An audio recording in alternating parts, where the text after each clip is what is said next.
शांति।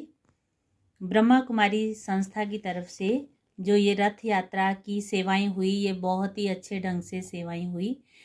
यहाँ फतेहगढ़ पंजतूर के गांव-गांव में हम लोग इस रथ यात्रा को लेकर के गए और वहाँ के लोगों ने बहुत ही अच्छा इस रथ यात्रा का लाभ लिया और बहुत सारे जो लोग थे वो इस बात को अपने जीवन के अंदर धारण करना चाहते थे कि हम अपने मन को शांत कैसे रख सकते हैं और परमात्मा को याद कैसे कर सकते हैं।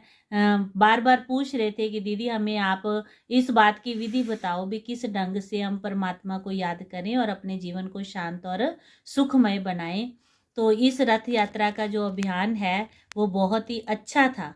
और उसके बाद फतेहगढ़ में भी हमने जगह जगह पर इस रथ यात्रा को लेकर के गए और वहाँ पर सबको बताया कि हमारा जो पहला समाज था, देश था, कैसा देश था और वर्तमान समय हमारा देश कैसा हो गया है और परमात्मा चाहते हैं फिर से वही संसार बनाना, वही हरा भरा सुखमय संसार बनाने के लक्ष्य को लेकर के ये रथ यात्रा निकली।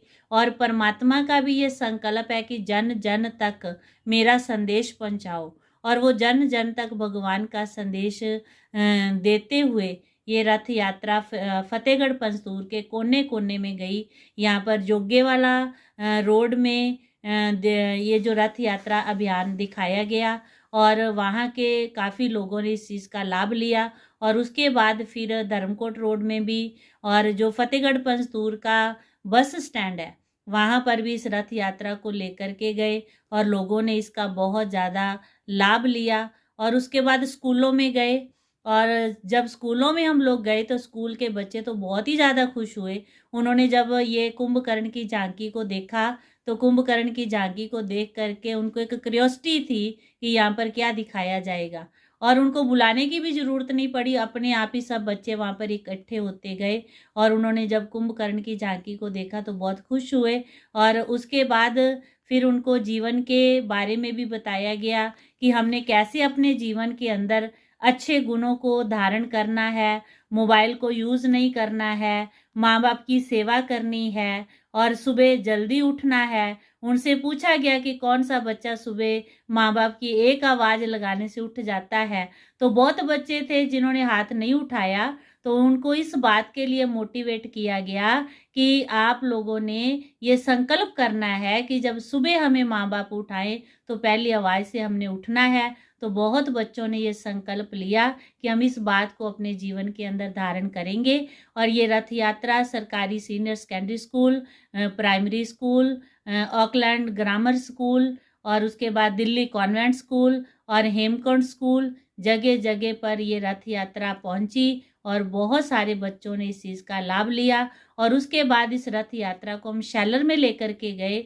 यहाँ पर शैलर में भी काफ़ी लोग थे, उन लोगों को भी बताया गया कि हमने नशे से मुक्त कैसे बनना है और अपने जीवन को श्रेष्ठ कैसे बनाना है। और 2 मिनट के लिए उनको मेडिटेशन कराया गया जिससे उनको बहुत ही ज़्यादा मन की शांति मिली। और उन्होंने ये कहा दीदी ऐसी प्रैक्टिस हमें यहाँ पर अगर महीने में एक बार या हफ्ते में एक बार कराई जाए तो हमें बहुत अच्छा लगेगा। इस रथ यात्रा के द्वारा बहुत अच्छी सेवा हुई। हमारे आदित्य भाई और मनीष भाई जिन्होंने बहुत अच्छे ढंग से इस सेवा को किया और हमारी बहनों ने भी, सहयोगी बहनें जिन्होंने बहुत सहयोग दिया और ये जो सेवा बहुत ही सक्सेसफुल हुई। और मैं यही आशा करती हूँ कि समय प्रति समय ऐसी सेवाएं होती रहें ताकि लोगों को कुछ ना कुछ प्राप्ति हो और परमात्मा के साथ जुड़ने की उन लोगों को विधि पता चले और उनको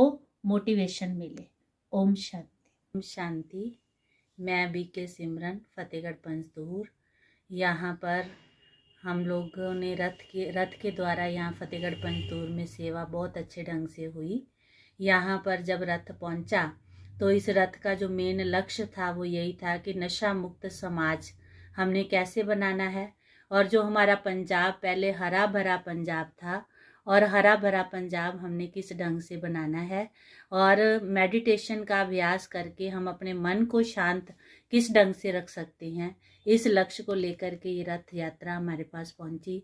जब यहाँ पर पहुंची तो यहाँ जो भी जितने भी हमारे फतेहगढ़ पंजतूर के मेन भाई बहन थे जैसे भूपेश बांसल जी, चंद्रशेखर भाई साहब, देव नारायण भाई साहब और साथ में काफ़ी प्रेस रिपोर्टर भाई जो यहाँ पर पहुँचे, जिन्होंने उनका बहुत ही अच्छे ढंग से स्वागत किया और हरी झंडी दे करके इस रथ को यहाँ से रवाना किया गया।